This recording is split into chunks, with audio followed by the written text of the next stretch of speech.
respecto al entorno que no está urbanizado. Eso me faltó destacar. A eso se refiere el microclima urbano. Es un aumento, claro, un aumento de las temperaturas respecto a todo lo demás que no es urbano. ¿Qué le pongo acá? ¿Continuar? ¿Sí, no es cierto? Sí, continuar. Ya.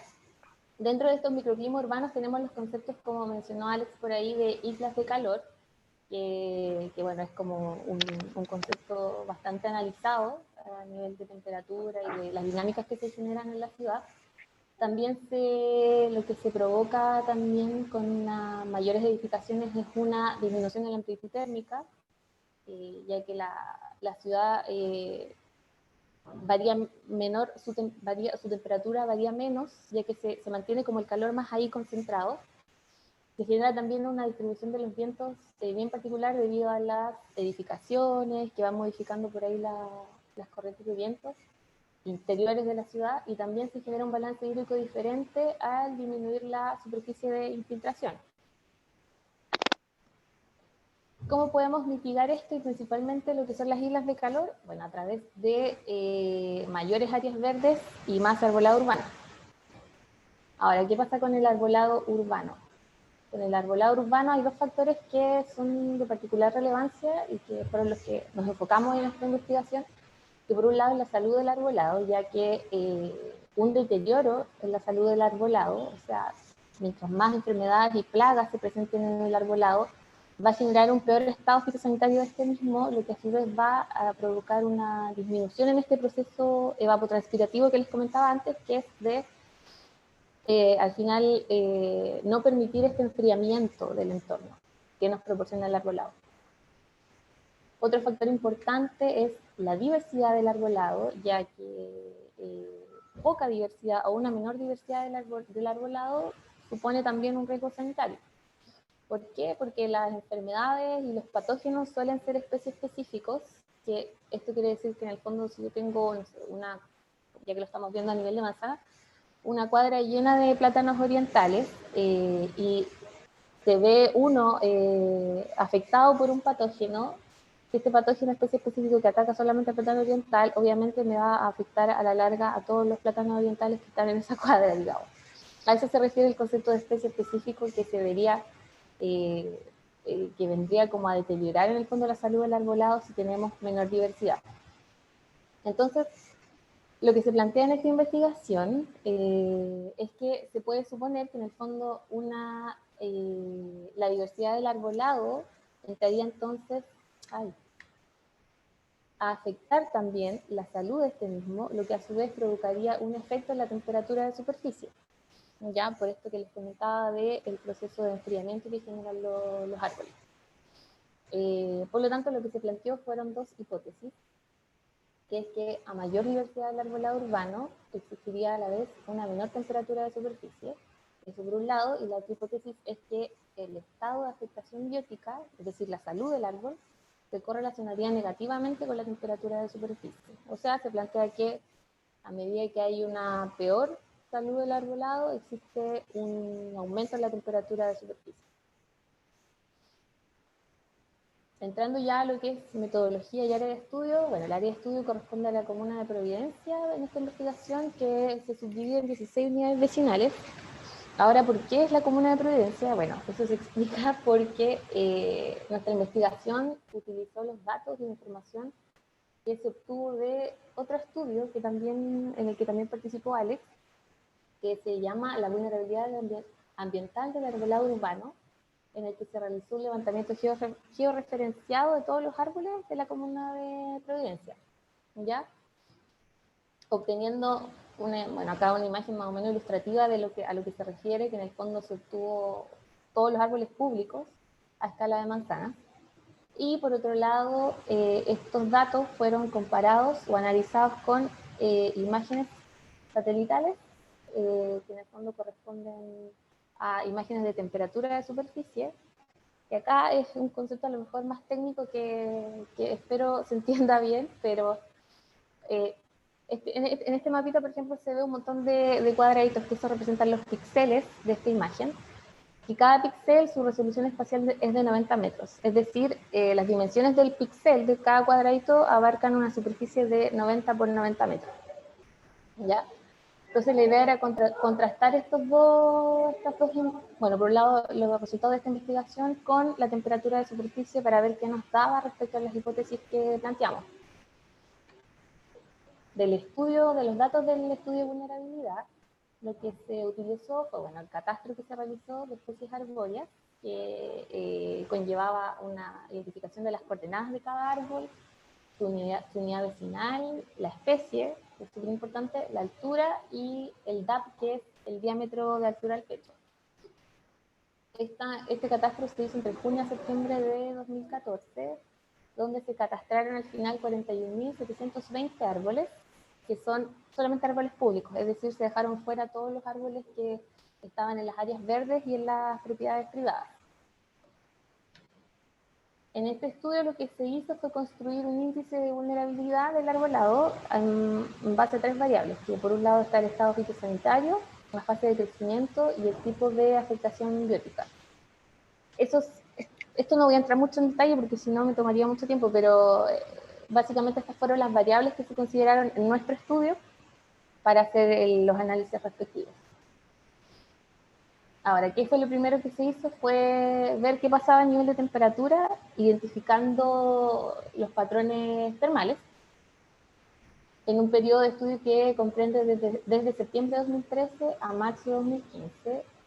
Esto porque la idea era tomar los periodos más calurosos, tanto de primavera y de verano, de las estaciones anteriores al muestreo y posteriores al muestreo. Por eso se tomó esa fracción de tiempo.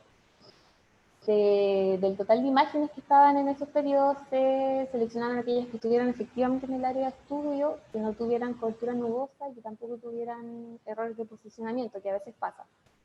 Por lo que se obtuvo al final un set de 6 imágenes de temperatura.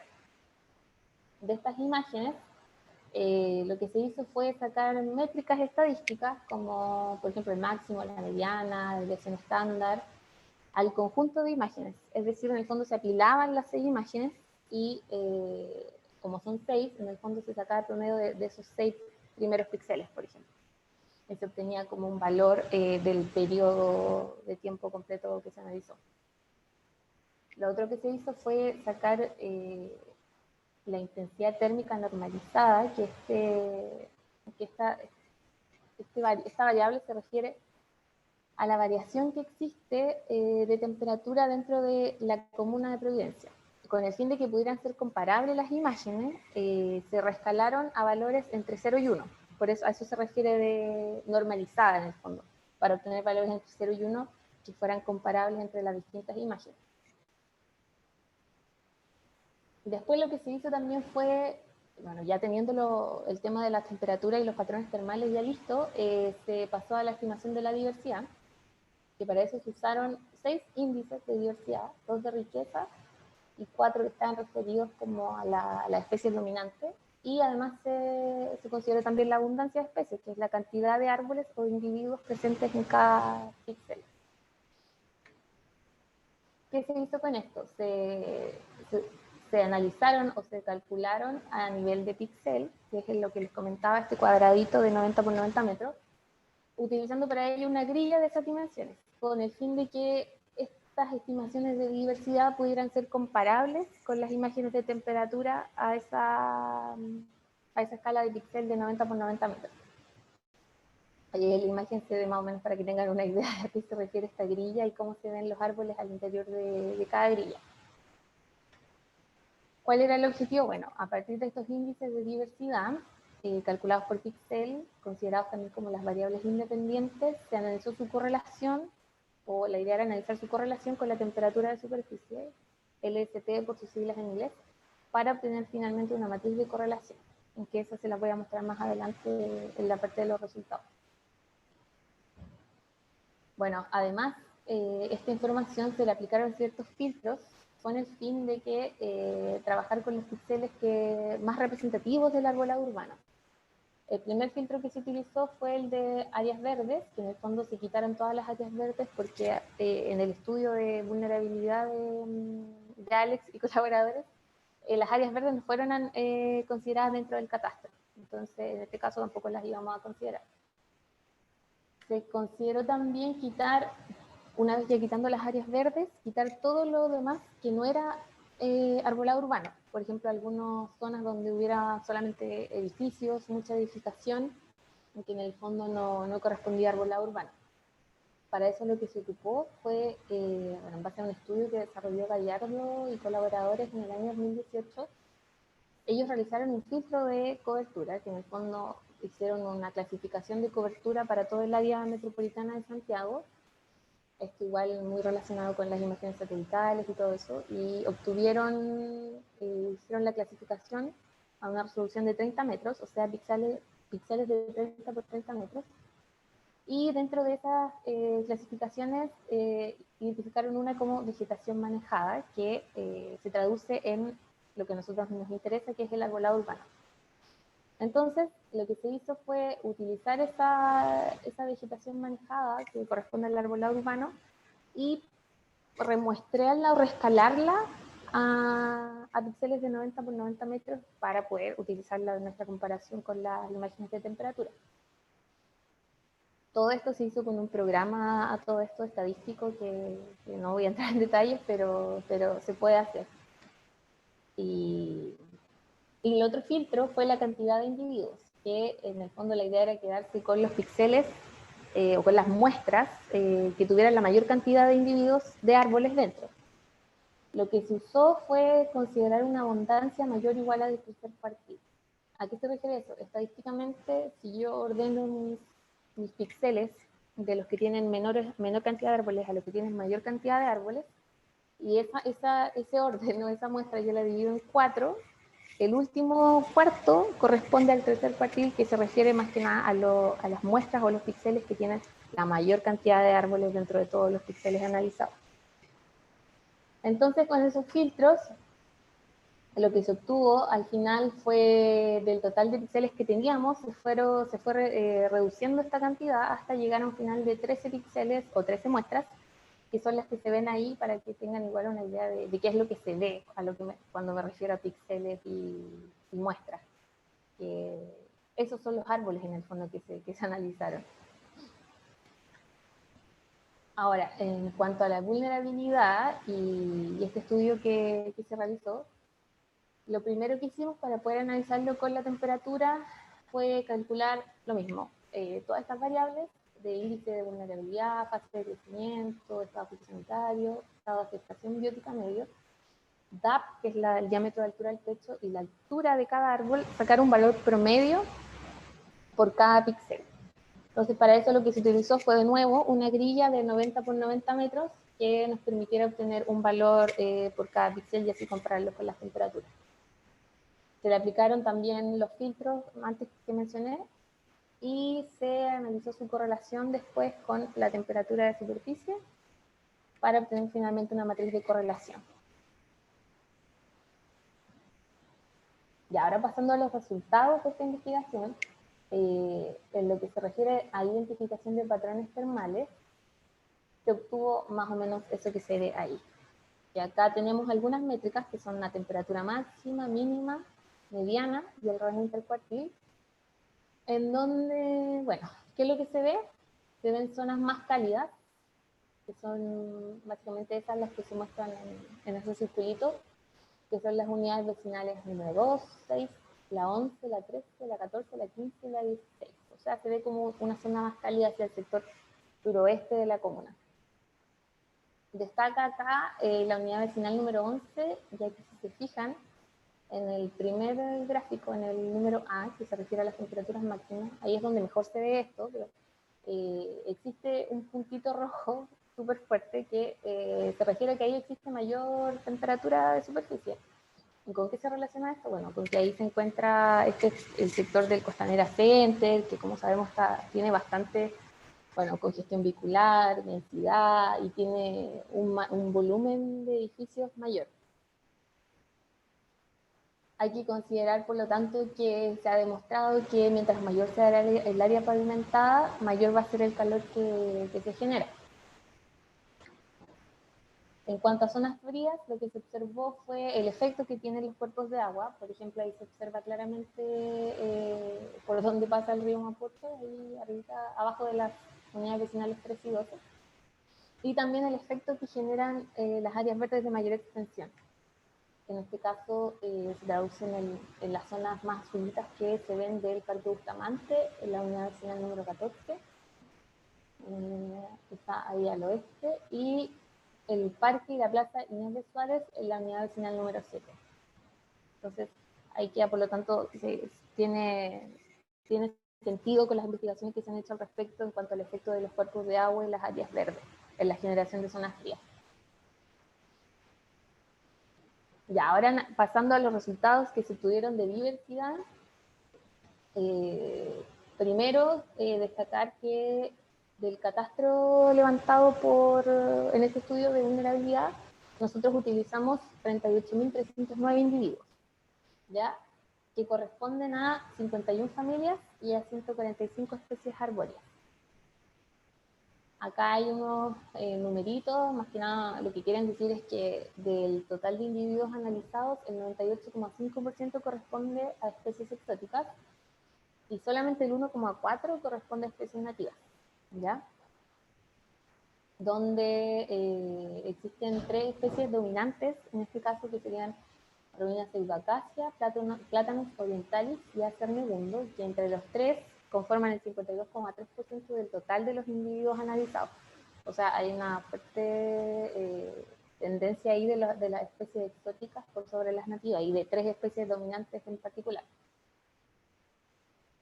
Se obtuvieron también, por supuesto, los mapas de diversidad, que son los que se muestran ahí, para que se hagan más o menos una idea de qué es lo que se obtuvo espacialmente, donde se observa, por ejemplo, ahí la riqueza específica, donde las zonas verdes son las que representan zonas con mayor riqueza, es decir, zonas que tienen mayor diversidad de especies, mayores especies.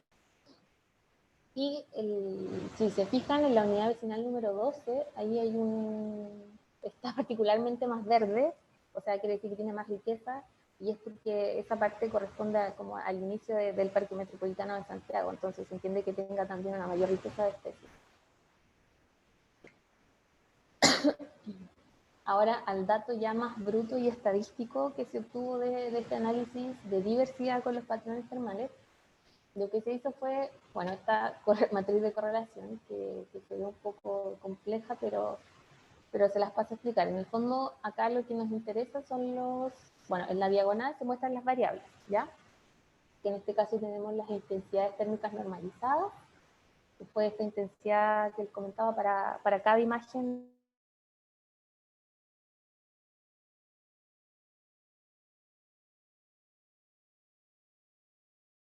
por supuesto de diversidad que se analizaron.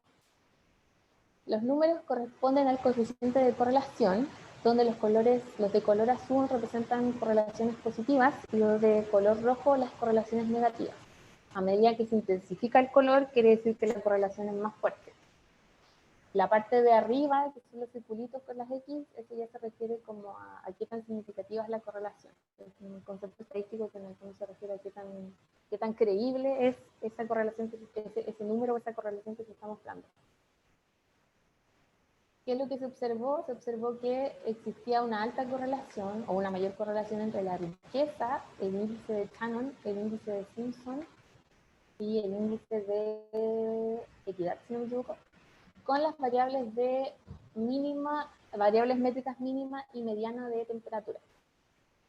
Si llevamos esto a gráficos, se vería más o menos así. Tenemos que a medida que existe o a medida que aumenta la riqueza y la diversidad de las especies, existe a la vez un aumento en la temperatura de superficie a nivel de píxel. ¿Ya? También se observó una alta correlación entre las mismas índices de diversidad, pero ahora con las intensidades térmicas del 6 de marzo con las del 10 de noviembre de 2014, y que entrando a revisar los datos meteorológicos de esas fechas, esto se explicaría más que nada porque ocurrió un evento de calor que provocó que en el fondo esta correlación fuera más fuerte. En cuanto a la vulnerabilidad, que es la otra patita, se obtuvieron estos mapas de las variables que se relacionan con la vulnerabilidad, donde los sectores rojos se refieren, por ejemplo, a una menor altura de los árboles, a un menor diámetro de altura del techo, o sea, es más delgado, por así decirlo, los árboles, una mayor fase de crecimiento, que en este caso se traduce en un peor estado de afectación biótica, también un peor estado fitosanitario y mayor vulnerabilidad. Y en verde, todo lo contrario. Por lo tanto, acá, en resumen, las zonas rojas serían como las zonas con los árboles que están en peor estado de salud. Se obtuvo, por lo tanto, también acá la otra parte, que es la matriz ahora entre la vulnerabilidad con los patrones termales, que lo mismo, se consideraron las intensidades térmicas de las 6 fechas, las métricas del conjunto de imágenes y, por supuesto, las variables de vulnerabilidad. En este caso, lo que se observó fue una alta correlación entre el estado de afectación biótica con la mediana de las temperaturas. Y también una alta correlación entre el estado de afectación biótica con la intensidad térmica de enero de 2015. Si lo llevamos a gráficos, se vería así. Y lo que nos dice esto es que al existir un aumento en el estado de afectación biótica, es decir, a medida que empeora la salud del arbolado, existe por lo tanto también un aumento en la temperatura de superficie. O sea, en el fondo se confirma nuestra hipótesis de que a peor salud, mayor temperatura. Se observó también una fuerte correlación negativa, eso sí, entre el diámetro de altura del techo con el rango intercuartil, considerando que el rango intercuartil se refiere como a la dispersión de mis datos referido al periodo analizado, o sea, se refiere a qué tan variable fue la temperatura a lo largo de todo ese periodo, considerando las 6 imágenes. En gráficos se ve así, y lo que nos quiere decir es que a medida que existe un mayor diámetro de altura del techo, es decir, a medida que el árbol es más adulto, es más grande, existe a la vez una mayor estabilidad termal a escala urbana. O sea, no hay tanta variación entre aumento y disminución de temperatura.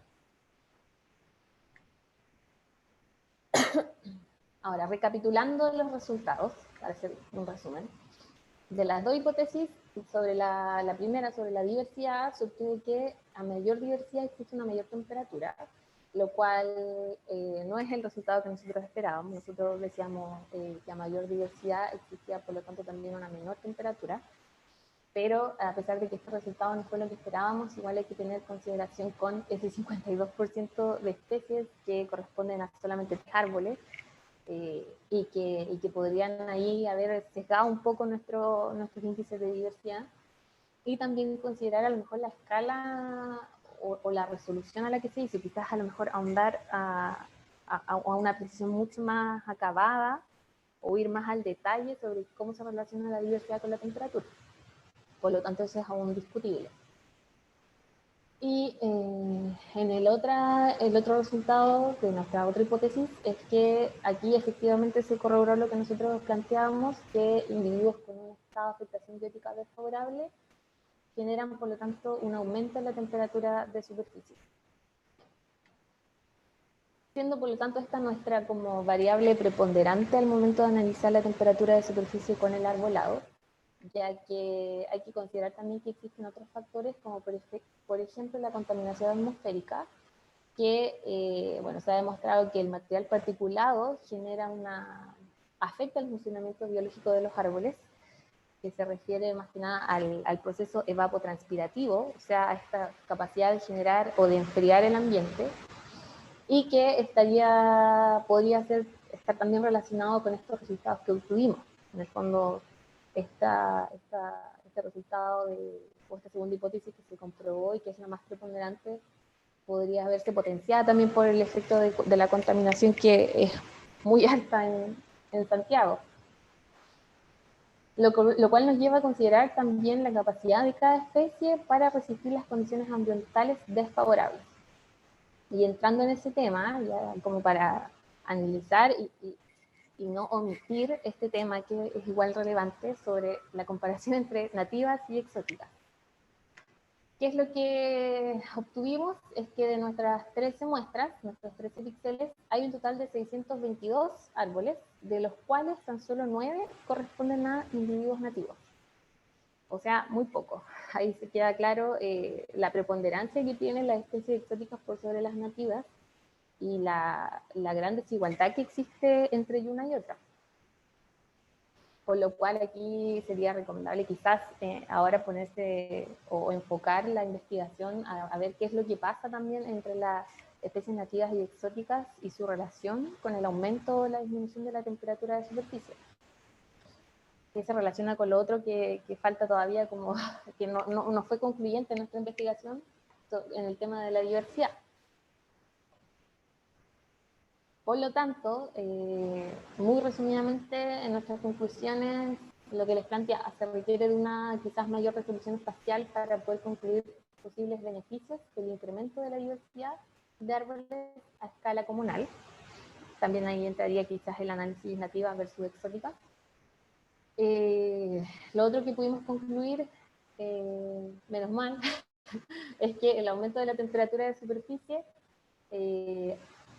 o sea, existe un aumento de la temperatura de superficie a medida que existe un peor estado de los individuos. Ese es un resultado bastante revelador a nivel de gestión ambiental local y que se relaciona con lo siguiente, que en el fondo aumentar la cantidad de árboles en las calles pierde relevancia si es que el arbolado se encuentra en mal estado, porque al final lo que encontramos con esto es que más que aumentar la cantidad y ya plantemos árboles, lo que resulta ser relevante al final es preocuparnos de los que están enfermos y eso reemplazarlos por árboles sanos, que tendría mayor efecto en la disminución de la temperatura.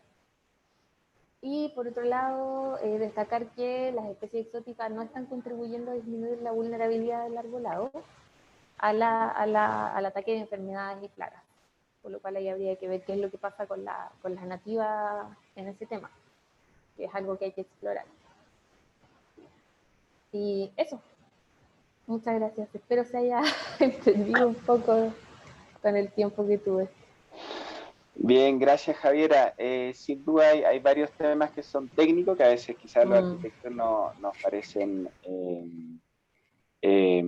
ajenos, digamos, pero vamos a aclarar algunas cosas con las preguntas posteriormente. Sin embargo, como para contextualizar, la gracia de estos estudios que son interdisciplinarios justamente poder validar también percepciones o hipótesis que uno puede tener desde el diseño urbano como arquitecto. O sea, por ejemplo, una creencia inicial sería que a mayor diversidad, mayor control de la temperatura y mejores servicios ecosistémicos, etc.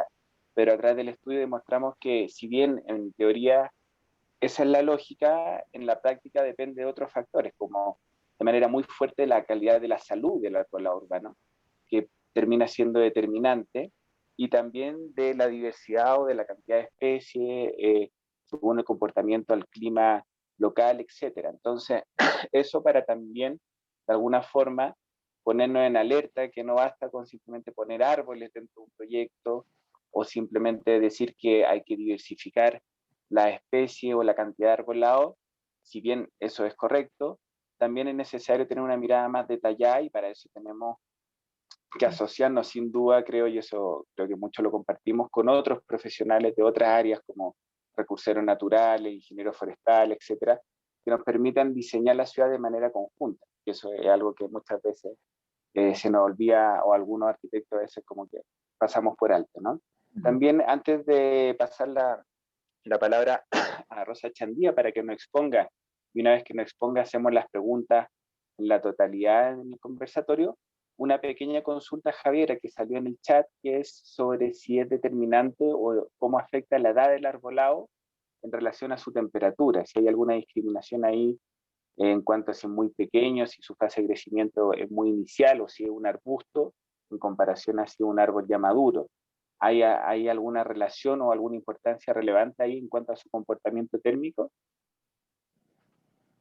Sí, o sea, ahí había una variable que se refería a la edad del arbolado, pero no fue tan reveladora, pero aún así si nos entramos como al detalle, el tema del DAP, por ejemplo, que es el diámetro de altura del techo, nos indicó que efectivamente los árboles más maduros, por ejemplo, bueno, acá lo que nos faltó también fue incorporar otras variables como la anchura de copa de los árboles, qué tan frondosos eran, o otras variables más como asociadas al árbol en particular, que podrían habernos reafirmado lo anterior, pero lo que resultó ser es que al final árboles más adultos, más grandes, más frondosos, estarían generando una mayor estabilidad, es decir, generarían zonas frías que no tan variables, que no se calentarían, por así decirlo, de forma tan rápida, sino que generarían un ambiente más estable. ¿Qué más iba a decir? Lo otro fue que igual dentro de este estudio al final nos quedamos con una fracción menor de los individuos que se catastraron porque se quitaron efectivamente todo aquello que no entraba dentro de la categoría de arbóreo. O sea, se utilizó en base a referencias bibliográficas se quitaron, perdón, árboles que tuvieran, no sé, un DAP menor a 3 centímetros, por ejemplo, que sería un árbol así recién plantado, como muy delgado, que no tiene casi nada de hoja. Así que se analizaron más que nada los árboles, por así decirlo, con el efecto que tienen los que son más adultos. Perfecto. Gracias, Javiera. Había una mano levantada. Si les parece, la vamos a dejar para el final del conversatorio. Felipe era quien levantaba la mano, así hacemos todas las consultas de una sola vez. Por lo demás, la exposición de Rosa también tiene que ver, sin duda, con estos temas de alguna u otra manera. Entonces, si les parece, Rosa, te dejo la palabra para que podamos pasar a tu presentación. Sí, hola, bueno, muchas gracias por la invitación. Gracias, Javiera, por tu exposición súper interesante. Siempre combinar disciplinas nos hace enriquecer nuestros trabajos, le da fundamento a veces a nuestro quehacer en arquitectura, que a veces, como dijo Alexandre, algunos como que tendemos a creer que desde la arquitectura podemos resolver todos los problemas de la ciudad y la experiencia nos dice que la combinación entre distintas áreas disciplinares nos da siempre mejores resultados. Entonces, me encantó tu exposición. Voy a compartir mi pantalla y los voy a llevar más al área de la arquitectura a través de la exposición que tengo preparada para ustedes hoy. Ahí me confirman si es que se ve. ¿Sí se ve? Sí, perfecto. Súper. Bueno, esta exposición yo la titulé Diseño Urbano Sensible al Agua y le agregué el apellido participativo y colaborativo, especialmente en ambientes de semiáridos. Y eso es un guiño también a los efectos que está provocando el cambio climático, como el clima de nuestra ciudad en Santiago está evidentemente cambiando y estamos pasando de un clima mediterráneo hacia un clima de condiciones más semiáridas. Y por lo tanto tenemos que preparar nuestra ciudad para poder enfrentar los escenarios futuros que sabemos que son irreversibles en algunos casos. Entonces, les voy a contar un poco. La presentación la tengo dividida en 3 partes. Una tiene que ver con los efectos que tiene la sequía en la ciudad de Santiago y la distinción entre los problemas que hay con la gestión del agua, que está más vinculada a la escasez. Son como 2 conceptos diferentes. Luego, ¿qué significa pensar desde la lógica del agua, pensar en las ciudades desde la lógica del agua? Y cómo la comprensión de los contextos locales, por muy pequeños que sean, nos entregan mejores antecedentes a la hora de tomar decisiones sobre cómo tenemos que rediseñar esta ciudad para estos escenarios futuros. Y voy a utilizar el proyecto Aguas de Barrio para poder contarles un poco de esto. Entonces, bueno, primero aclarar que desde la lógica del agua, el diseño del espacio público, el diseño de dispositivos, no es algo nuevo, es algo que existe desde tiempos inmemorables. Ahí hay 2 imágenes que pareciera no tener nada que ver una con la otra. La de más arriba es del norte de Chile, un sistema de andenerías de piedra y un canal en particular que conduce el agua por gravedad. en el interior de Arica, y la otra es una imagen de un acueducto griego que está en Atenas, y que habla justamente de cómo en lugares donde el agua ha sido un bien escaso o bien intermitente, o sea, presentamos momentos durante el año donde llega el agua y luego tenemos momentos extensos de sequía, las ciudades o las sociedades en general van generando técnicas para poder optimizar el escaso recurso que se tiene. Y en ese sentido lo que se busca es cuestionarnos cómo obtenemos un máximo recurso de agua disponible para beneficiar tanto a los habitantes de un lugar, pero también a los ecosistemas que están presentes y que deben mantenerse en el tiempo. Bueno, con eso, comentar un poco el escenario actual, los antecedentes que tenemos en el caso de Santiago.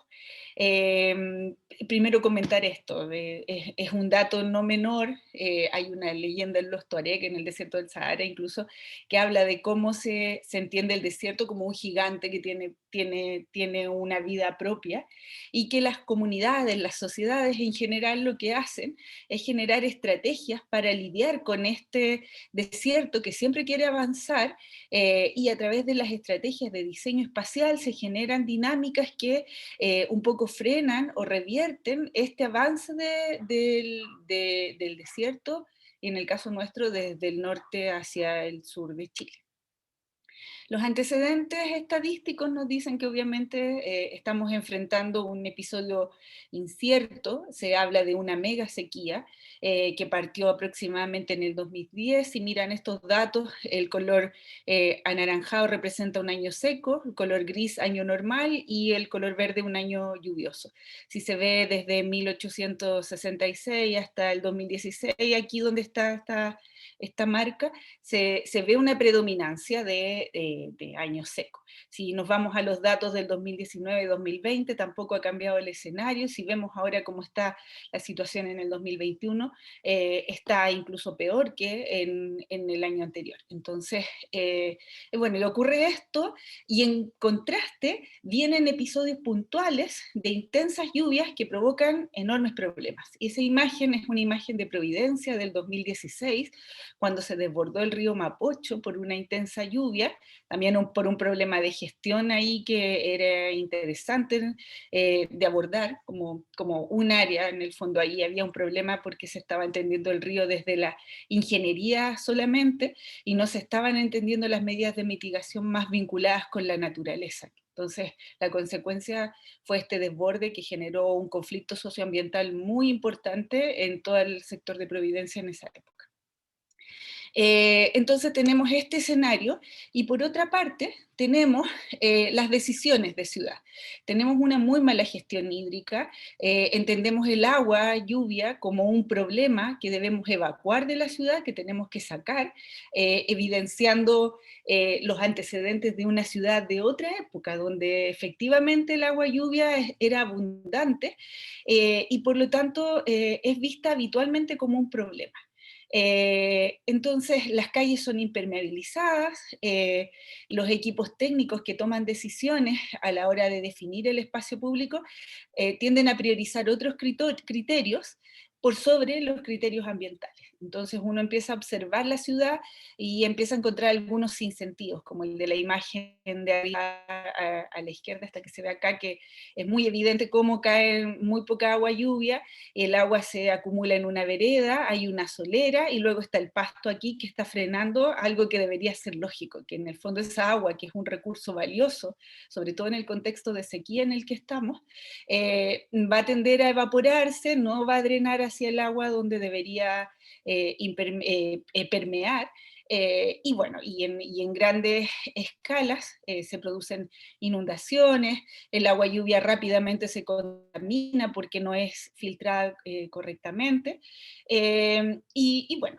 este es el escenario que debemos cambiar. En el fondo hay una política de diseño urbano que no ha considerado que el agua es un recurso escaso y que debemos priorizar acciones para poder desimpermeabilizar un poco la ciudad.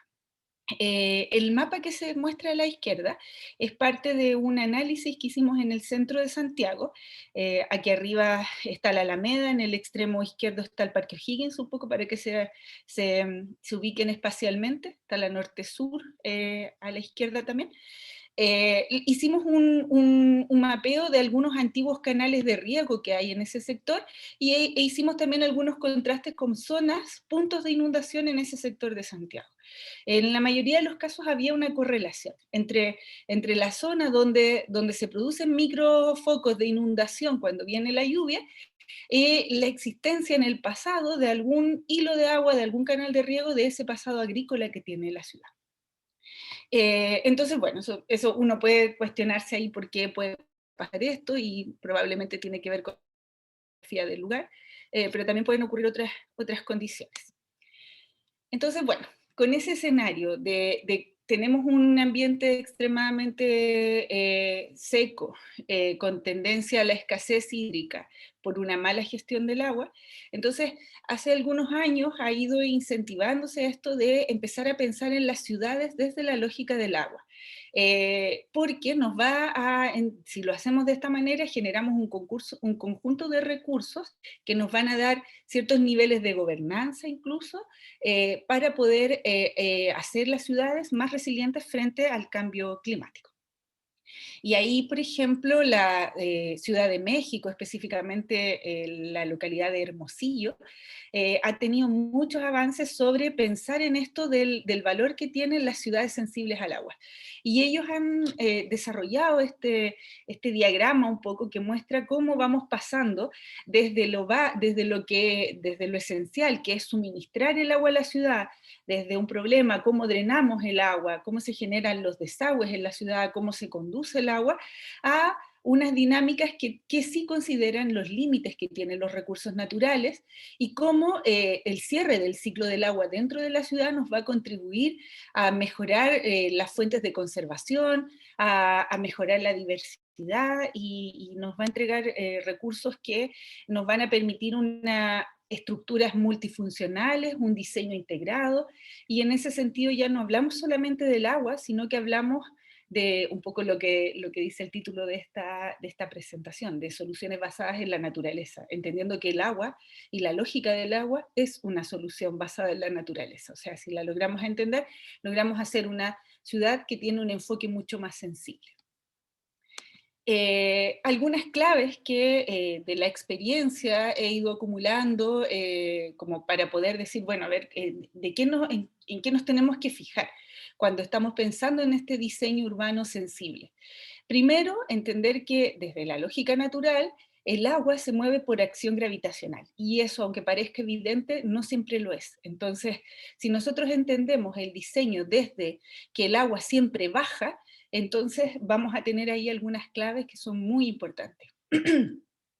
Luego, entender los temas de permeabilidad de la ciudad. O sea, el suelo es permeable o impermeable en función de las cualidades. Y ahí, como arquitectos, no podemos trabajar de manera autónoma, sino que ahí requerimos el trabajo de estudios de suelo. Debemos entender cómo es el suelo que está debajo del lugar que queremos intervenir. ¿Por qué? Porque va a condicionar ciertas decisiones que tienen que ver con el buen o mal drenaje del agua y las condiciones también vinculadas a la flora presente en el lugar. Luego, considerar las condiciones climáticas locales, que van a definir efectivamente si existen o no algunos criterios que podemos profundizar o no. Temas como las islas de calor, de las cuales hablaba Javiera, efectos de la humedad, la presencia o no del viento, masas de agua, van a ser características que se tienen que considerar en esta lógica del diseño sensible. La calidad del agua también nos va a determinar ciertas decisiones. No es lo mismo pensar en recuperar el agua lluvia de una calle muy congestionada con mucho tránsito vehicular respecto de recuperar el agua lluvia al pie de monte, por ejemplo, en un agua que claramente va a tener una calidad mayor y por lo tanto podríamos pensar en otros usos. Combinar el agua con la flora adaptada va a permitirnos desarrollar estrategias que hablan de un diseño integral. y de la multifuncionalidad, que es una de las lógicas también de la infraestructura verde urbana, que, donde nosotros tenemos que dar respuesta a más de una solución, a más de un problema a través de una misma solución, perdón. Y por último, considerar que el espacio público y la gestión del agua constituyen paisajes culturales, o sea, las personas se logran identificar con la historia de nuestros barrios, y pensar en escala de barrio desde la lógica del agua también nos va a ayudar a fortalecer niveles de cohesión social, de identidad, de apropiación, y eso a la larga también constituye energía, porque en el fondo si yo quiero mis lugares, porque los siento propios, entonces los voy a cuidar más y voy a garantizar que en el tiempo van a perdurar. Entonces esto no hay que descuidarlo, no podemos simplemente, y ahí es muy importante también otra área disciplinar colaborativa que tiene que ver con el área del trabajo social, por ejemplo, donde se puede trabajar en conjunto para poder llegar a las personas y conectar mejor con sus historias de vida, de barrio, y encontrar dónde están esos detalles vinculados al agua que nos permiten integrarlos en la toma de decisiones para poder diseñar ese espacio público. Cerrar el ciclo del agua desde la lógica del diseño urbano implica ciertas acciones, y esas acciones tienen que ver con primero retrasar que el agua se desplace, retener el agua lo más que se pueda cuando es un agua de muy alta calidad, almacenar si podemos hacerlo, si ya no podemos almacenar, reutilizar el agua, y finalmente poder drenar. En ningún caso debiéramos evacuar el agua, porque el agua no es un recurso contaminado, no debería serlo, no debería ser nunca un problema del cual tenemos que desprendernos, sino que en realidad tenemos que tender a cerrar ese ciclo dentro de la ciudad. Y bueno, en la lógica esta del diseño sensible que ha estudiado la Ciudad de México, como les contaba, ellos hablan de entender los perfiles de las ciudades y pensar cómo ciertos lugares deberían priorizar ciertos criterios más que otros. Por ejemplo, en las zonas más altas, preocuparse más del almacenamiento, retrasar la llegada de esa agua pura que está en el pie de monte hacia la ciudad porque se va a contaminar, retenerla donde se pueda retener, en áreas verdes, en espacios de bandejones, etcétera, reutilizar una vez que utilizamos el recurso una vez, alargar la vida útil de esa agua, y al final de ese ciclo llegar a drenar el agua para poder abastecer los acuíferos y evitar que se contamine. Eso sería como el escenario ideal de cierre de ciclo del agua adaptado a alguna realidad específica. Bueno, después, entender el contexto local es sumamente importante también, porque nos va a permitir entender qué ocurre con los niveles de urbanización, con las variables geológicas, geográficas, la historia de un barrio vinculada al agua también nos va a ayudar a entender un poco cuál es ese contexto local.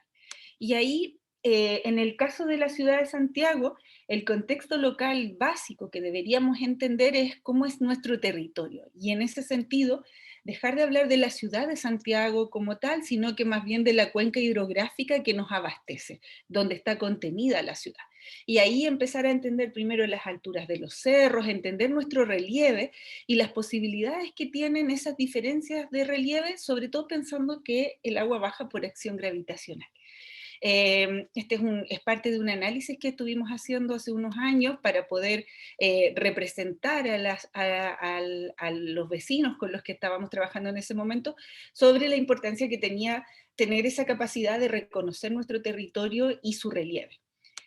Y después entender cómo actualmente, en este mismo diagrama de cómo serían los flujos actuales de la gestión del agua en la ciudad de Santiago, visualizaríamos que tendríamos unos primeros puntos de captación, de generación de agua potable. Por acá tenemos el río Mapocho y en el otro extremo el río Maipo. Tenemos puntos de captación y de producción de agua potable para ambos casos. Luego se genera una compleja red de distribución de agua. Llega a la ciudad y es consumida, y los excedentes van a las redes de alcantarillado. Hace unos años esas aguas de alcantarillado van en línea paralela y ya no desembocan en el río Mapocho como ocurrió por muchísimos años, sino que llegan directamente a la planta de tratamiento de La Farfana, se depuran y son utilizadas en algunos casos para riego agrícola. En el caso del agua del Maipo, tiene un flujo más directo y está mucho más centrado en la producción agrícola. Sin embargo, es una lógica funcional de gestión del agua, que no considera los otros valores de los cuales les he estado hablando, ni tampoco considera los valores que tiene desde el punto de vista de la ecología urbana, de los ecosistemas, hacer acciones entre medio, más allá del cumplimiento funcional de abastecer a una población respecto del agua. Y ahí también pensando en esa lógica de entender el contexto local, es sumamente interesante echar una mirada a nuestro pasado agrícola, entender que la función que tuvieron los canales de riego, y que incluso hoy en día siguen teniendo importantes funciones, como por ejemplo esta es la imagen del Canal San Carlos, que tiene hoy en día un parque en la zona más cercana de Providencia y más vinculada a la desembocadura en el río Mapocho, una zona de parque lineal que está favorecido. Hay condiciones ambientales que propician que un curso de agua se convierta en un parque. Y también no es el único, y aquí a la izquierda ven un mapa que a mí me gusta mucho estudiarlos, y les invito también a que lo busquen, está en Memoria Chilena, es es el mapa de la canalización de la Sociedad de Canalistas del Maipo de 1902. Cuando uno mira en detalle, empieza a encontrar dentro de distintas comunas de la ciudad donde estaban los antiguos canales de riego que abastecían a la ciudad y que hoy en día a lo mejor son configuradores de algunas calles e incluso se perdieron en la memoria de las personas que viven en los lugares. Cuando uno recupera ese conocimiento hacia las personas y les dice, mira, esta calle antigua tenía antes un canal de riego, surge en la identidad local una valoración distinta sobre la gestión del agua en la ciudad, la necesidad de poner en valor algo que estaba ahí que ya no se ve. Así es que sumamente interesante estudiar este mapa y verlo para cada comuna donde a ustedes les interese. Tiene mucha información y está muy buena resolución. Algunos ejemplos de diseño adaptado. Aquí hay como una variedad. Por una parte, a la izquierda les muestro la localidad de Bañolas en España, en Cataluña en particular, que lo que hicieron es una pequeña ciudad intermedia que está en las afueras de otras grandes ciudades, que tiene un pasado industrializado producto de la industria textil, y tiene también, en contraste, se analiza la ciudad y se descubre que pasan dos canales de riego por debajo de la ciudad, que fueron enterrados en algún momento en la historia del crecimiento de la ciudad, pero son canales de riego que siguen utilizándose. Entonces, se desarrolla un conjunto de propuestas de diseño urbano para poner en valor esos canales de riego que pasan por la ciudad, que no abastecen directamente a la ciudad, pero sí la cruzan. Y en ese sentido se desarrollaron estrategias un poco más naturalizadas, como develar el canal de riego y construir un parque lineal alrededor de este canal de riego, o en las zonas más céntricas de la ciudad, crear espacios que permitan múltiples usos. Como es un agua limpia, se diseña la ciudad para crear incluso áreas donde los niños pueden meter los pies y mojarse un poco y reconectarse con el agua que ha pasado históricamente por su ciudad. Otra lógica que parece no estar completamente vinculada, no es tan evidente como el caso de Bañolas, es el caso de ese uso de aquello que llamamos también el tercer paisaje, que son esas áreas de sitios eriazos, sitios abandonados, que son espacios de oportunidad dentro de la ciudad. Y en el caso de Berlín, en Alemania, lo que se ha hecho es que las mismas comunidades autogestionan lugares y empiezan a construir huertos urbanos que son gestionados por ellos mismos, aprovechándose un poco de esos espacios que parecen ser espacios de abandono, pero en realidad son tierra con potencial de ser tierra fértil, y también son áreas con potencial de drenaje y de infiltración de agua. Y después los otros dos casos son ejemplos que uno ve ahí en lo cotidiano, porque las soluciones basadas en la naturaleza en temas de agua no necesitan ser altamente tecnológicas, sino que en realidad necesitan ser muy consecuentes y muy precisas respecto de la observación de los fenómenos. En el caso de la izquierda hay una imagen a la altura más o menos del paradero 7 de Pajaritos en Maipú, donde un detalle, un conjunto de piedras dispuestas de una manera especial, si se fijan en detalle en la fotografía, se ve la presencia de mayor humedad respecto del entorno. Y eso ocurre justamente por los valores, las propiedades térmicas que tiene la piedra a la hora de retener esa otra agua, esa agua que tiene que ver con la humedad, que es una microcaptación de agua, pero que en ambientes secos son muy pertinentes para ser utilizadas. Y el ejemplo de arriba es el jardín que llamamos Piedra de Centeno, que es un prototipo de captación del cual les voy a contar ahora mayores detalles. Ese prototipo viene de un proyecto que desarrollamos en la UTEM hace ya un tiempo. Es un proyecto FIC-R financiado por el Gobierno Regional Metropolitano de Santiago, que se llama Aguas de Barrio, pero su nombre completo es Modelo Participativo para la Recuperación de Aguas Lluvias a través de sistemas de drenaje en el paisaje urbano del centro sur de Santiago.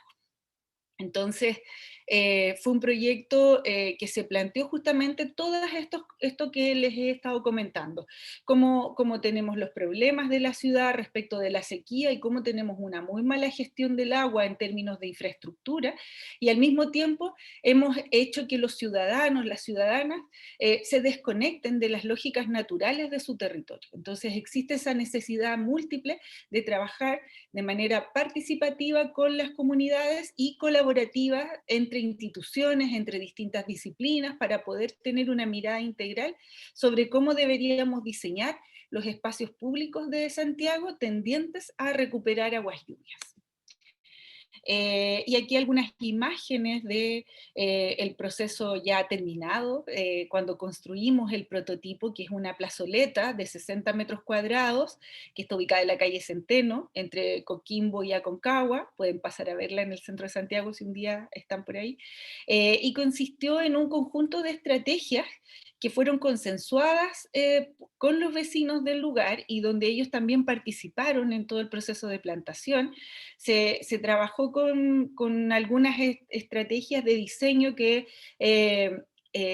básicamente implicaban hundir un poco el suelo, construir SUTs, sistemas urbanos de drenaje sostenible, que es parte de las estrategias técnicas, y generar un nuevo paisaje. Aquí antes había una superficie de pasto, y un poco tratar de cambiar el imaginario de lo que se entiende como área verde desde el pasto, que tiene un alto consumo hídrico, muchos costos de mantención, y claramente no es parte de la vegetación que debería ser adaptada a nuestro ambiente, hacia un tipo de vegetación mucho más cercana a la adaptación a ambientes secos, priorizando principalmente la presencia de flora nativa, un poco para experimentar qué resistencia tiene la flora nativa urbana en un ambiente como este.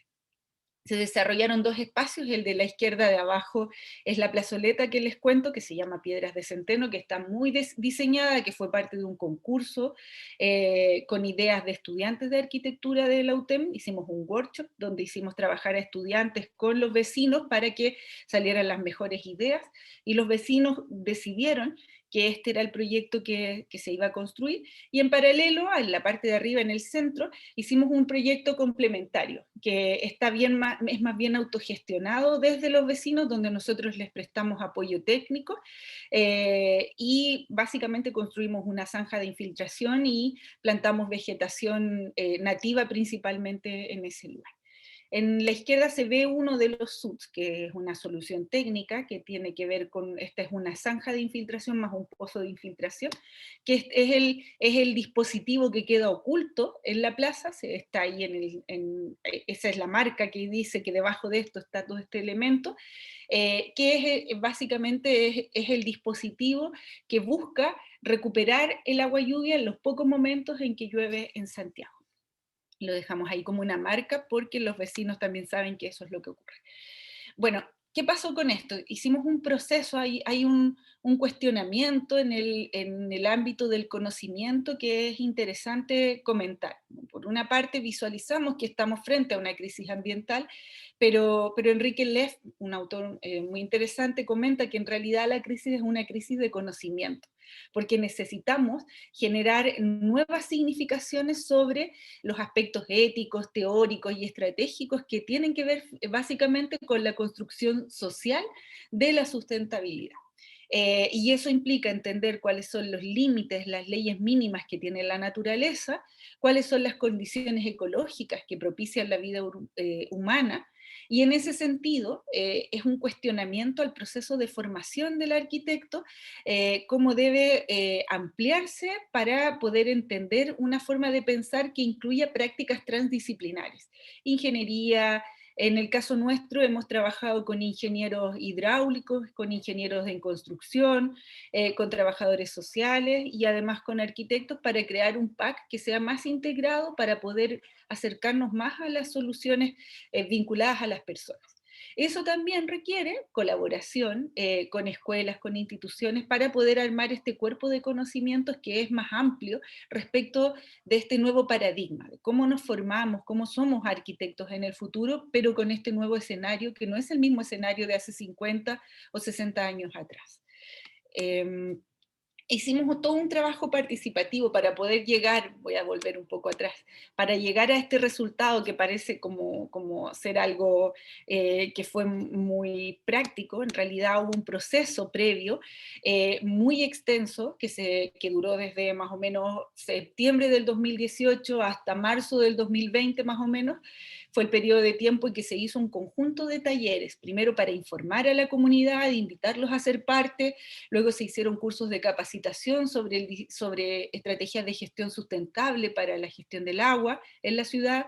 Después se invitó a generar ideas en conjuntos, trabajos de diagnóstico urbano colaborativo, codiseño, coideación también. Hicimos esta maqueta del barrio donde estábamos trabajando y hicimos que los vecinos, las vecinas, fueran ellos visualizando cuáles podían ser lugares que ellos consideraran que fuesen los mejores lugares de intervención dentro de la ciudad por las cualidades que nosotros hemos ido presentando en temas de gestión del agua, de infraestructura verde urbana, de diseño sensible.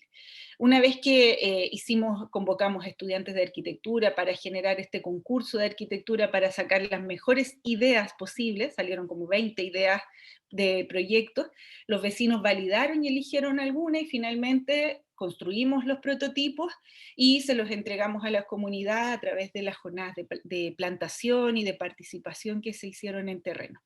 Entonces, es un proceso muy largo del cual hemos sacado muchas lecciones de aprendizaje y hasta el día de hoy seguimos haciendo otras cosas vinculadas que son derivadas de estas. Y esta es una de las otras cosas que estamos haciendo actualmente con el mismo grupo de trabajo en la UTEM, con el equipo Aguas de Barrio, y es un proyecto de colaboración con la Municipalidad de Renca, financiado por las Naciones Unidas, donde nosotros hemos sido la contraparte técnica para ayudarles también a crear un proceso que fuese participativo, que incluyera la voz de las vecinas y vecinos para decidir un posible lugar de intervención, y también para hacerlos parte de la lógica de qué quieren, de estrategias de diseño, como para que ellos nos hiciesen los encargos sobre el espacio público que quieren, con el predominio de que tenemos que recuperar la poca agua que tenemos, especialmente en Renca, que tienen unos problemas muy grandes asociados a islas de calor y eventos de extremas temperaturas, baja humedad ambiental, hay poca vegetación, etc. Entonces, este es uno de los proyectos, son dos.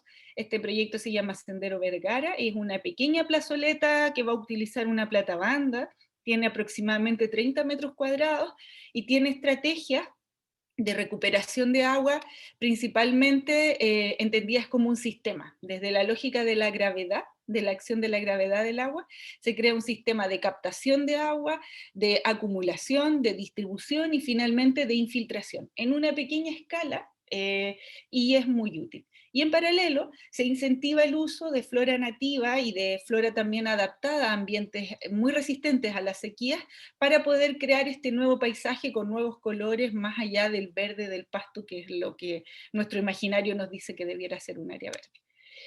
Esta es la planta, y esto lo que les quiero mostrar aquí es que visto en planta, estas son las soluciones de sistemas urbanos de drenaje sostenible que tiene el proyecto, y visto en corte, lo que no se ve del proyecto es que tiene hacia el interior un pozo de infiltración muy grande, porque el estudio de suelo nos dijo que las cualidades del suelo de Renca no son las mismas cualidades del suelo del centro de Santiago.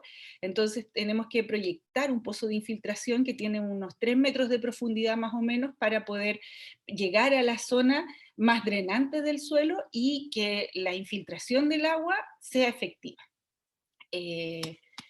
Bueno, y les muestro también otro proyecto que salió, un derivado del proyecto Aguas de Barrio. Había 5 propuestas que tenían potencial de construir, pero solamente podíamos construir una.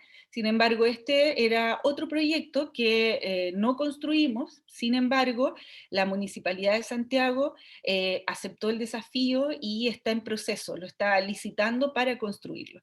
Es un proyecto, también es una plazoleta muy pequeña, de 20 metros cuadrados aproximadamente, que en la parte superficial se ve así, pero cuando uno la mira en corte, el diseño del espacio en el perfil, en lo que no se ve, es que tiene todo un sistema de recuperación de aguas asociado a estas jardineras, que además están frente a un jardín infantil y por lo tanto tienen un espacio de encuentro con asientos, y en el fondo hemos un poco cambiado la idea de una platabanda que estaba en desuso, para reconvertirla en un dispositivo de recuperación de agua, pero que sea multifuncional, que además le preste a los vecinos la utilidad de ser un espacio de encuentro, un espacio de sombra, que permita la educación respecto de la flora nativa en la ciudad, etc. Entonces, bueno, así se ve.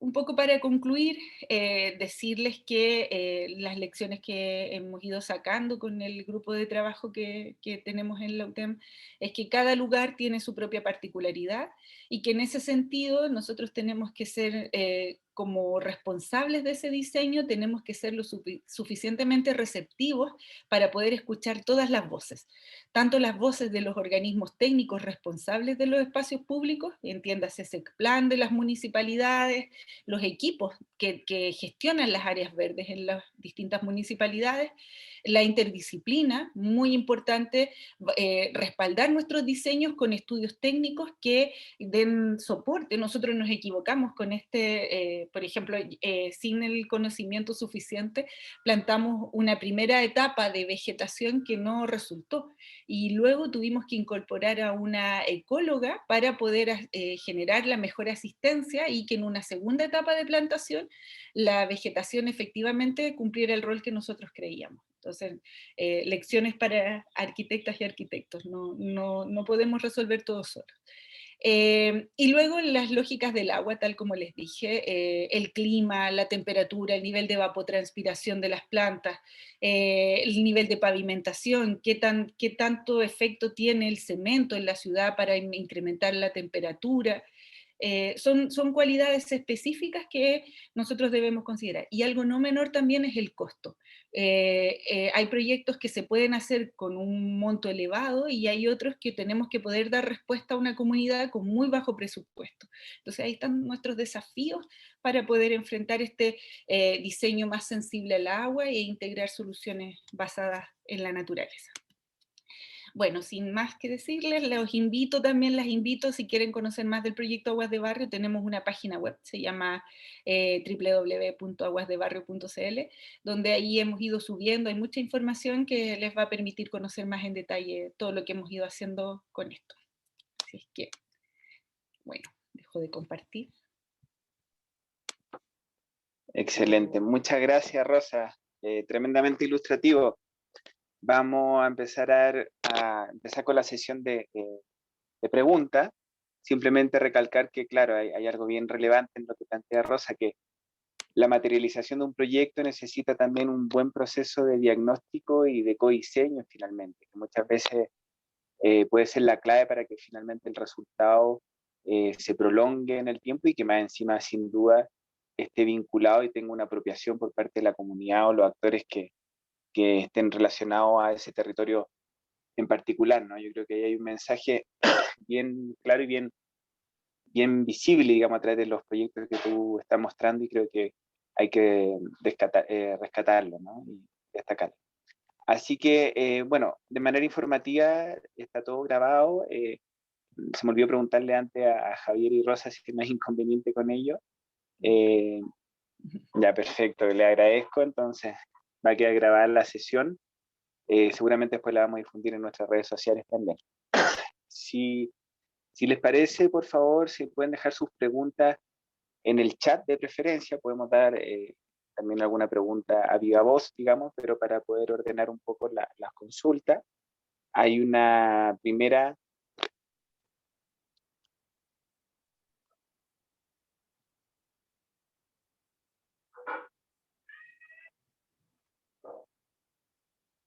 Perdón. Ahí estoy volviendo. Sí. Sí. Como les decía, entonces, de preferencia, sigan dejando sus consultas en el chat. Preguntaban, Rosa, por ejemplo, un tema que salió en el chat, si evidentemente dentro de las estrategias de incorporar el agua en el diseño urbano hay varias, ¿no? ¿Qué pasa con el tema de la mantención y las pérdidas por mala gestión? ¿Cómo lo ves tú? ¿Ese es un tema que es abordable, que te ha tocado trabajar o visualizarlo dentro de tus proyectos? Sí, creo que es el tema, es el obstáculo con el que hay que estar trabajando permanentemente. Tal como yo comenté al principio, a nivel general en la ciudad hay una pésima gestión del agua. O sea, de verdad que no hay el plan de evacuación, el Plan General de Aguas Lluvias de Santiago es un plan que busca la evacuación del agua a través de conductores, en el fondo, de sistemas complejos que trasladan el agua de un lugar hacia su evacuación. Y además hay una mala gestión en otros sentidos, hay muchas pérdidas. Por ejemplo, no sé, la comuna de Santiago fue diagnosticada como la comuna que tiene mayor gasto hídrico por áreas verdes mal mantenidas, por ejemplo. Entonces, lo que hemos visualizado, y por eso es que la importancia en el gráfico que les mostraba del rol de la formación medioambiental, porque nos hemos dado cuenta de que es muy, muy importante, no basta con hacer un buen diseño, porque puede no tener resultados si es que los responsables de la mantención no realizan una buena gestión. Entonces, cuando se crean estos dispositivos, lo que hay que hacer, claro, hay que hacer dispositivos para poder ir visibilizando que la ciudad se puede diseñar de otra manera. Ustedes no imaginan la cantidad de cosas que nos ocurrieron después de que el prototipo de Centeno fue construido. En el fondo se nos validó mucho más de que este tipo de soluciones efectivamente pueden ser reales en la ciudad de Santiago. Mientras no hay nada construido, no hay un diálogo, nos parecen ideas muy lejanas para otras realidades, no para las nuestras. Entonces, ir construyendo pequeños prototipos nos va a ayudar siempre, pero nos ayuda principalmente a ir liberando un poco y a ir reflexionando a los organismos públicos, a los encargados, de la importancia de mejorar la gestión. Y, por ejemplo, un detalle que hacía anecdótico también, por ejemplo, la Platabanda de Centeno tiene un jardinero que es municipal. Y él está acostumbrado a súper regar el jardín porque el pasto necesita mucha agua. Nos ha costado muchísimo que él, en el fondo, sus jefes, entiendan que ese lugar tiene que tener un trato especial. Necesita menos agua. La imagen que ustedes pusieron, que yo te envié, Alessandre, para la presentación, fue lo que nosotros encontramos después de la pandemia, que dejamos como por 4 meses sin ver el proyecto, y había crecido una selva. Y esto había ocurrido porque había exceso de agua. Entonces, en el fondo no tenía que ocurrir esto, crecieron otras especies y fue muy gracioso igual. Pero, ¿qué quiero decir con esto? Que tenemos que trabajar en educar también, en formar, en mejorar las capacidades técnicas que tienen las personas que están a cargo de la gestión.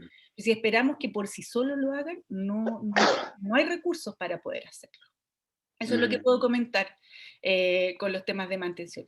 Y lo último, que no es menor también, es el tema de la vinculación local, las personas. Son como los mejores fiscalizadores a la hora de definir si algo se está manteniendo bien o no.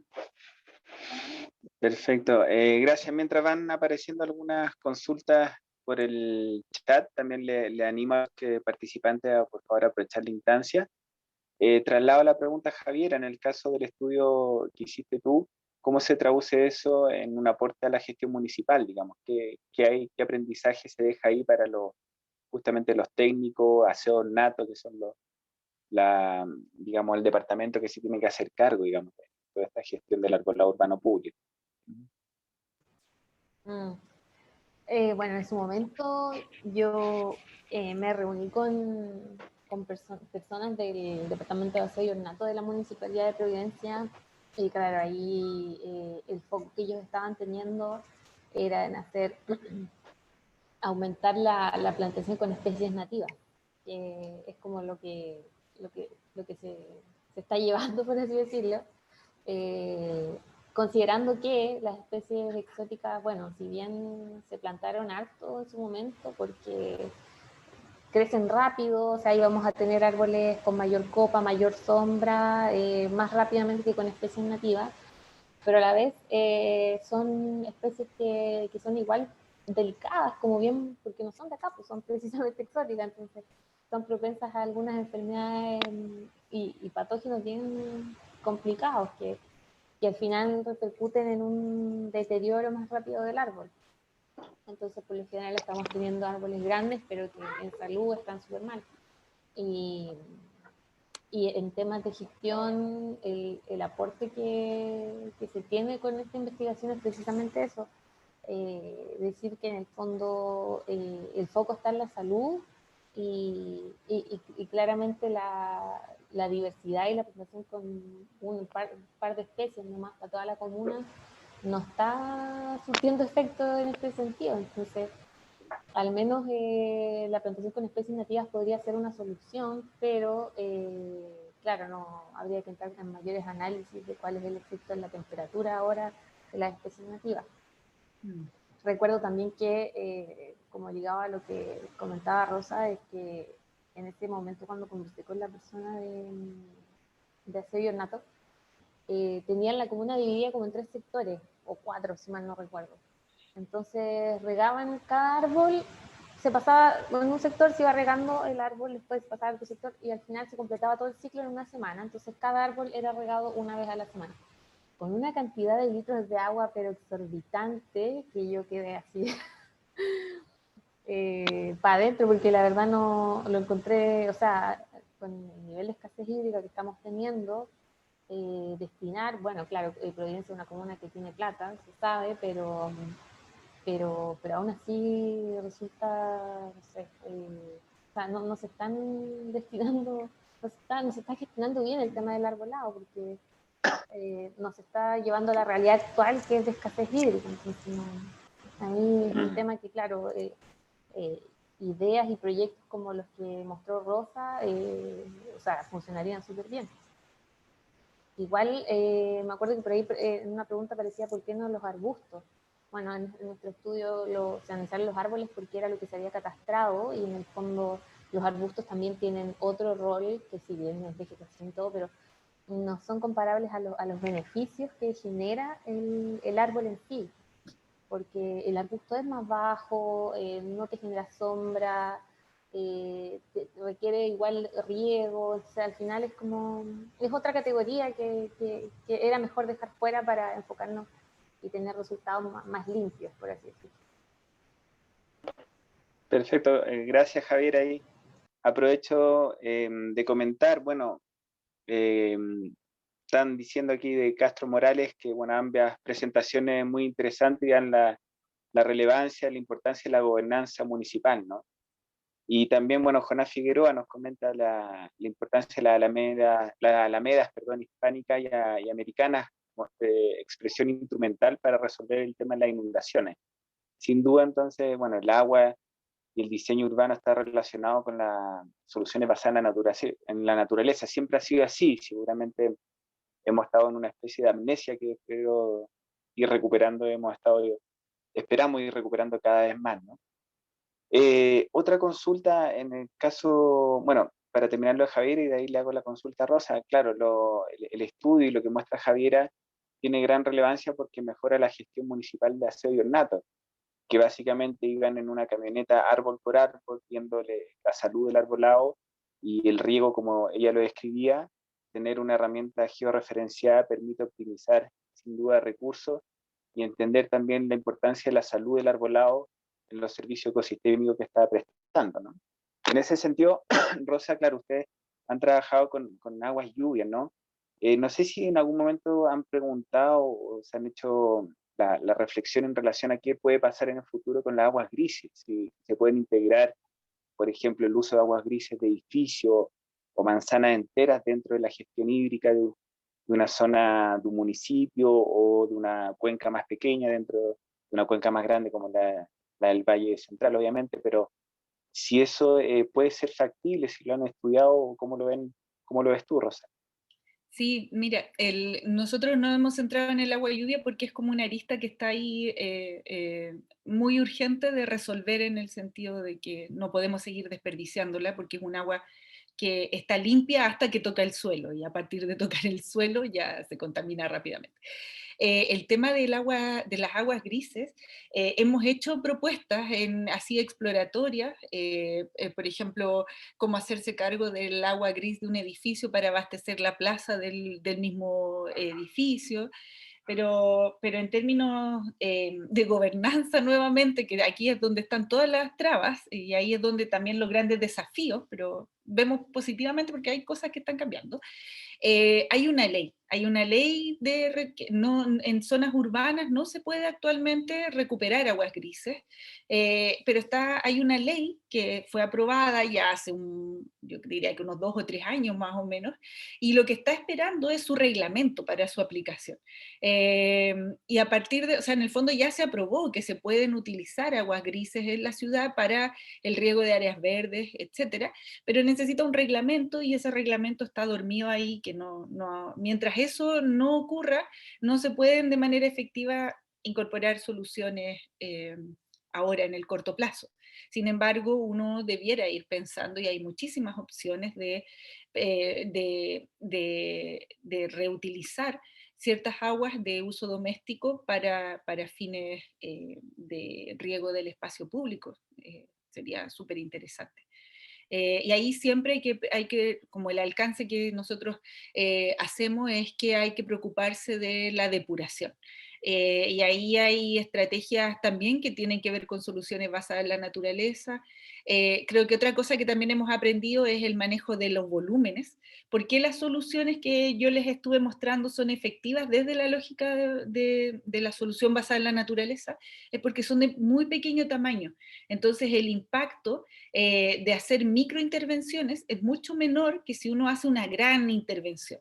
Entonces, especialmente en el tema de la depuración del agua. Si nosotros tenemos menos volumen de agua que depurar, que tratar, la solución va a ser mucho más económica y más fácil y de menos impacto que si tuviésemos una gran área, no sé, como la Farfana, por ejemplo, que es un área metropolitana de reciclaje de agua.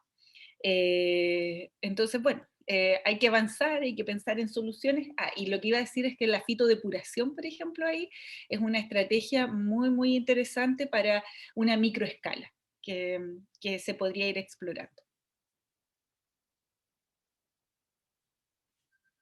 Perfecto, gracias Rosa. Sí, sin duda ahí hay temas, ¿no? Porque cuando los reglamentos nunca bajan, como que se empieza a retrasar esto, pero la integración de aguas grises y obviamente diferentes estrategias de manera integral es lo que necesitamos cada día más, ¿no? Vamos a pasar un par de preguntas que aparecieron en el chat sobre el tema del arbolado urbano. Se pregunta si se hizo un estudio sobre el cuidado tomando en cuenta el tema de la poda, cómo esto puede cambiar la forma de la copa del árbol y su posible efecto en la temperatura. Pregunta Fernando Morales. En el caso de este sería para Javiera, yo creo, ¿no? En el caso particular este que analizamos, no se consideró la poda así como propiamente tal. Lo que se hizo fue que, bueno, el levantamiento que se hizo de los árboles consideraba también qué tan damnificado, por así decirlo, estaba el árbol. Y hay que considerar que igual las podas que no son controladas o que no son bien hechas, realizar una poda, por ejemplo, de un tronco del árbol al final, o de una rama del árbol que está mal hecha al final, es como una herida abierta que genera, que, o sea, facilita el ataque de patógenos y enfermedades al árbol. Entonces, ahí igual la poda es un factor importante donde, claro, si la gente que realiza estos trabajos no cuenta con los conocimientos necesarios como para que no se deteriore el árbol, estaríamos perjudicando efectivamente la salud y con ello, bueno, todo lo demás que ya se ha planteado. Claro. Pero así como abordar la poda propiamente tal no se hizo, fue en base a la condición del árbol, considerando un conjunto de factores. Claro, por lo demás, cada especie tiene sus propias consideraciones en cuanto a cómo también ser mantenida, podada, etc.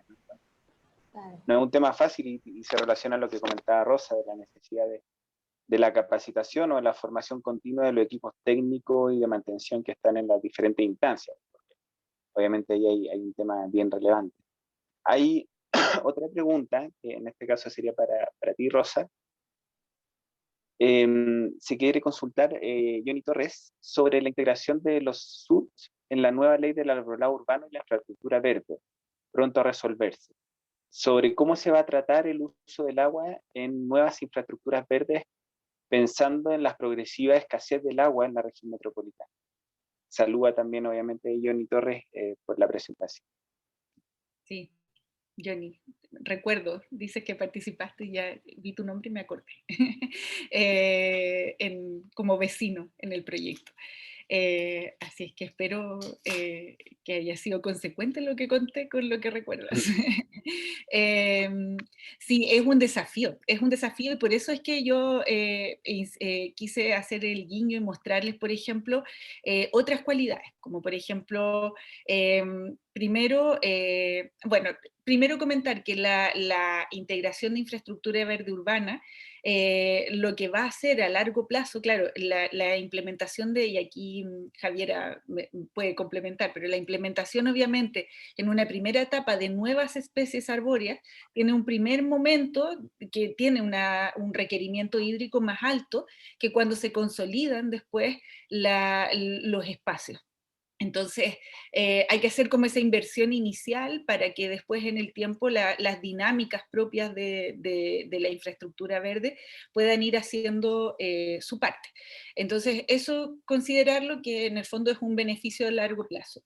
Ahora, frente a la evidente escasez, nosotros tenemos que apelar a otras técnicas también que se han utilizado, y ahí es cuando yo les hablo del valor de la piedra, por ejemplo, de los materiales que tienen alta inercia térmica, porque como el ambiente tiende a ser más seco, y ahí también la importancia que tiene la mirada como de las condiciones climáticas y ambientales de una ciudad.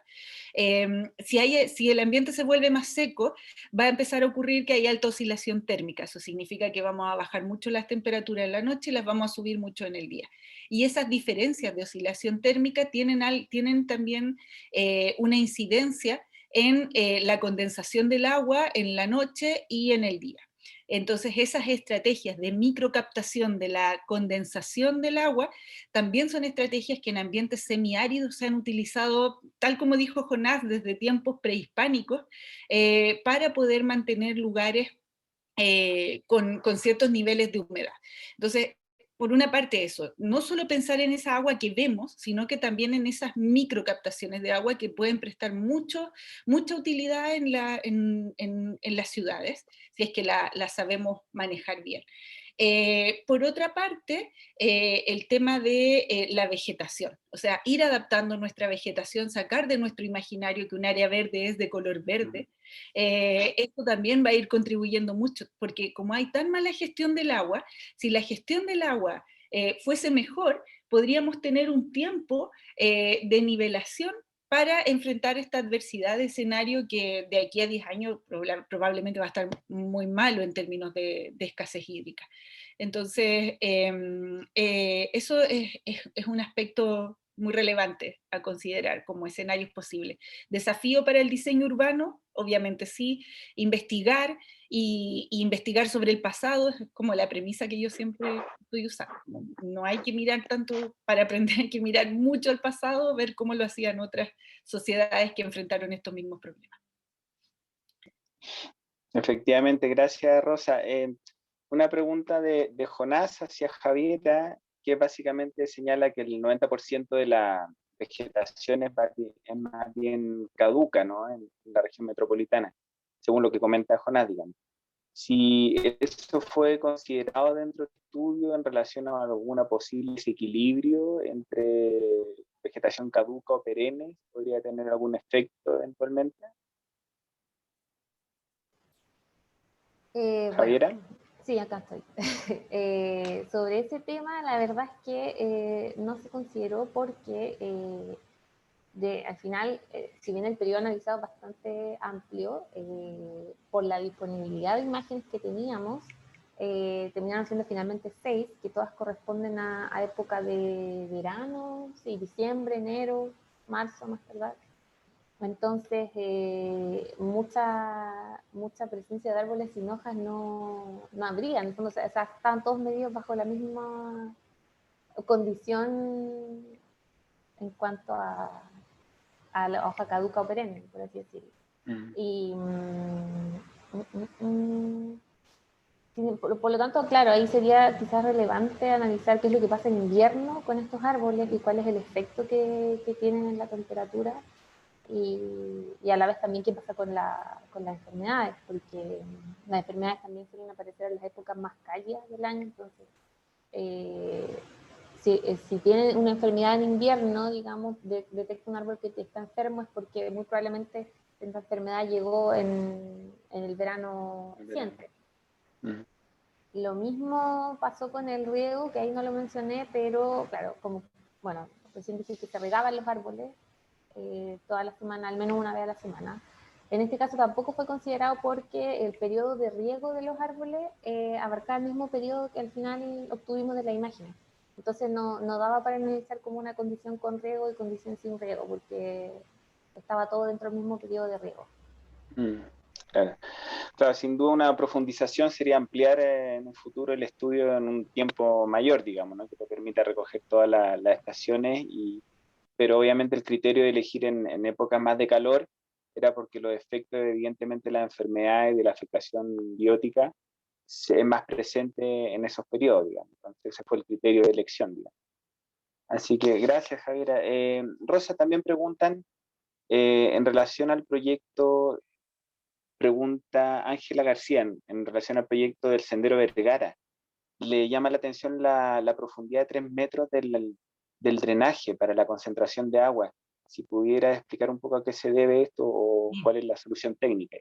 No es tan fácil de explicar, o sea, de explicarlo corto, porque es consecuencia de un estudio de suelo. Entonces, para poder explicarlo un poco, primero les tengo que aclarar que esos 3 metros es la última instancia, es la de infiltración. Lo que se busca con esa estrategia, hacer un pozo de infiltración, es que el agua, o sea, el agua ya más depurada, en última instancia, no sea evacuada hacia la red de evacuación de agua lluvia, sino que en realidad sea infiltrada para poder llegar a los acuíferos profundos. Ese es el objetivo. Entonces, no se puede llegar a los acuíferos profundos si no llegamos dentro, los suelos tienen capas distintas. Normalmente la lógica es que por lo menos en el sector más poniente del Santiago y también en el centro hay una primera capa de arcilla, de un suelo muy impermeable, y lo que se busca con los estudios de suelo es encontrar la distancia a la que se encuentra el suelo más permeable, que está compuesto por gravas principalmente, por gravas y arenas, un suelo mixto que ya no es arcilloso, entonces tiene menos elasticidad y por lo tanto permite la infiltración lenta, controlada, pero que infiltra. La arcilla, en cambio, acumula el agua y la infiltración es extremadamente lenta. Entonces, cuando viene un episodio de lluvia intensa, 20 milímetros en un día, lo que tiende a ocurrir es que el agua se queda aposada, después se evapora y la perdemos. Entonces, lo que se busca para poder hacer un buen pozo de infiltración es llegar por lo menos a la napa permeable del suelo para que a partir de ahí se llegue a desarrollar, en el fondo, es como prestar el soporte desde el suelo superficial hasta la napa permeable para que cuando llegue a la capa permeable ya lo pueda hacer naturalmente. Entonces, lo que ocurrió en el caso de Renca es que la primera capa de suelo que encontramos era una capa que tiene un suelo muy contaminado, con residuos orgánicos, de hecho, el estudio de suelo no logró identificar la cantidad de agentes que tenía la primera capa, como los primeros 50 centímetros. Y a partir de ahí viene una capa muy impermeable. Entonces, cuando uno empieza a decir, ¿dónde encontramos la capa permeable? Está aproximadamente a 3,20 metros de profundidad. Entonces, por eso es que se construye el pozo de infiltración, que es una obra muy puntual, no sé, de 1 metro por 1 metro y en vertical, para poder ayudar al agua a llegar a esa capa que nos interesa que llegue en última instancia para recargar los acuíferos. Esa es la explicación.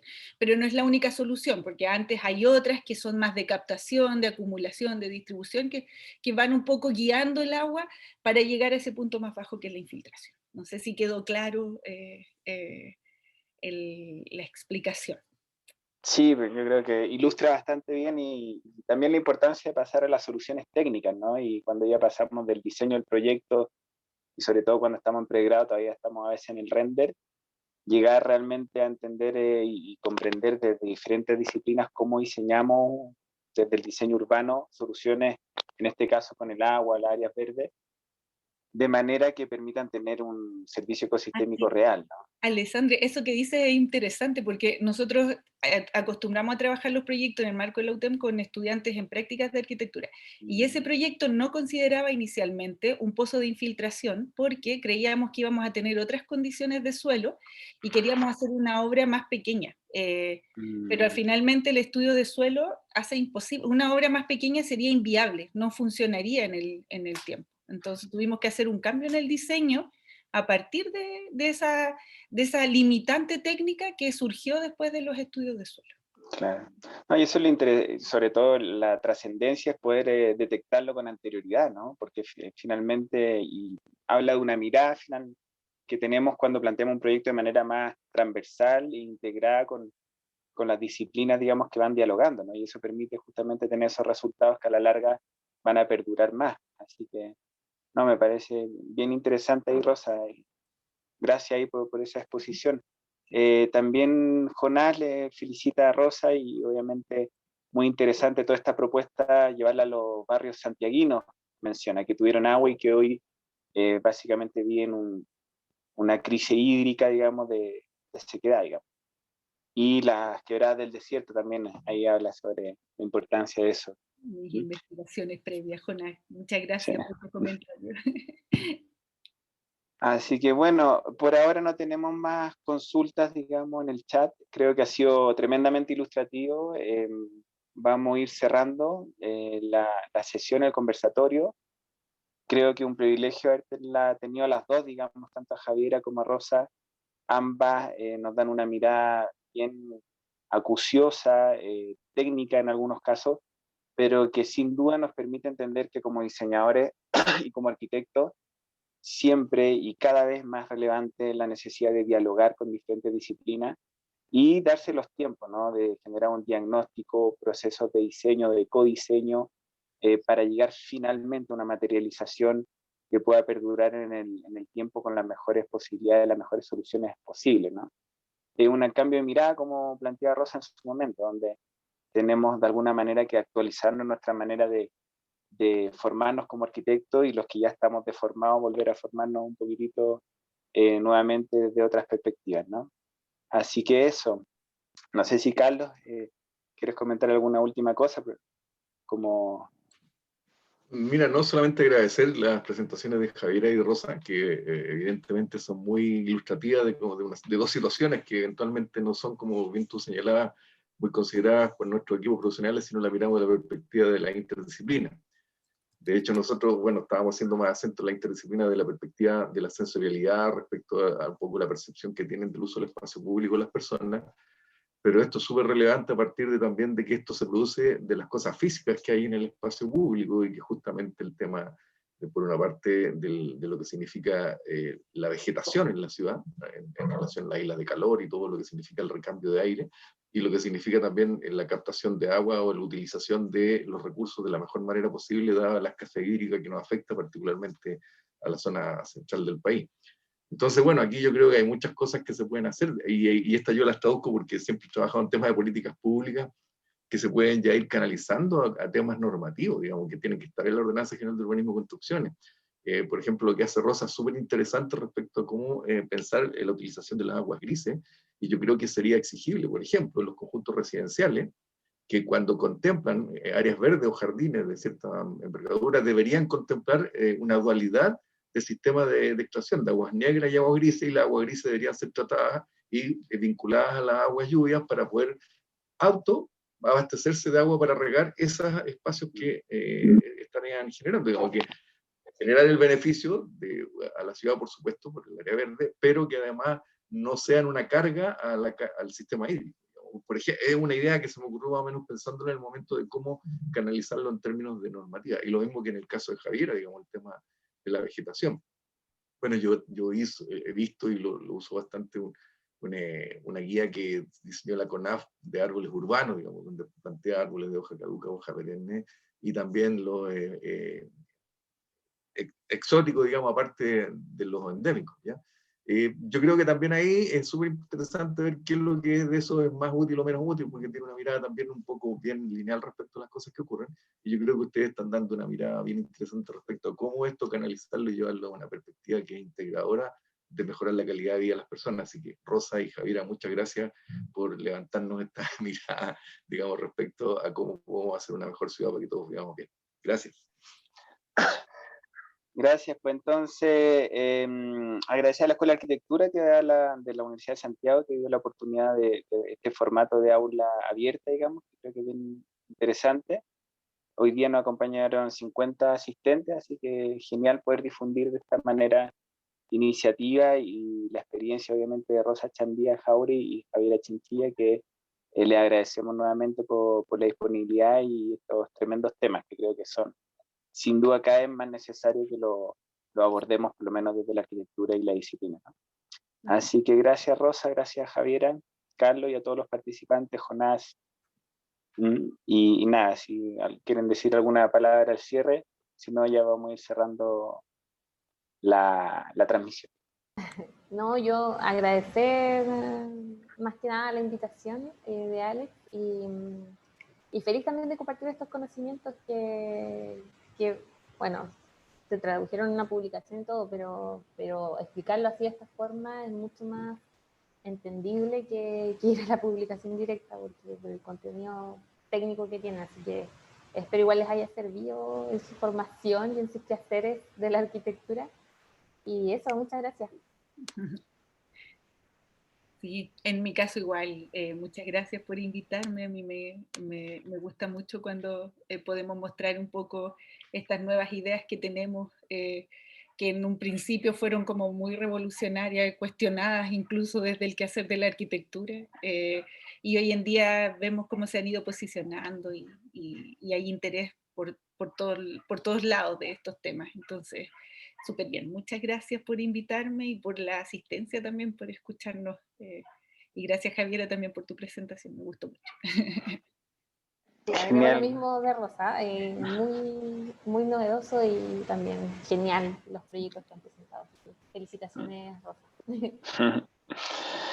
Gracias entonces, pues gracias a todos los asistentes, gracias a María Ignacia León también que nos ayudó con la grabación. Vamos a ir difundiendo esto en las redes, ahí les enviaremos los enlaces por si también quieren ustedes difundirlo por su contacto y aclarar, ¿okay?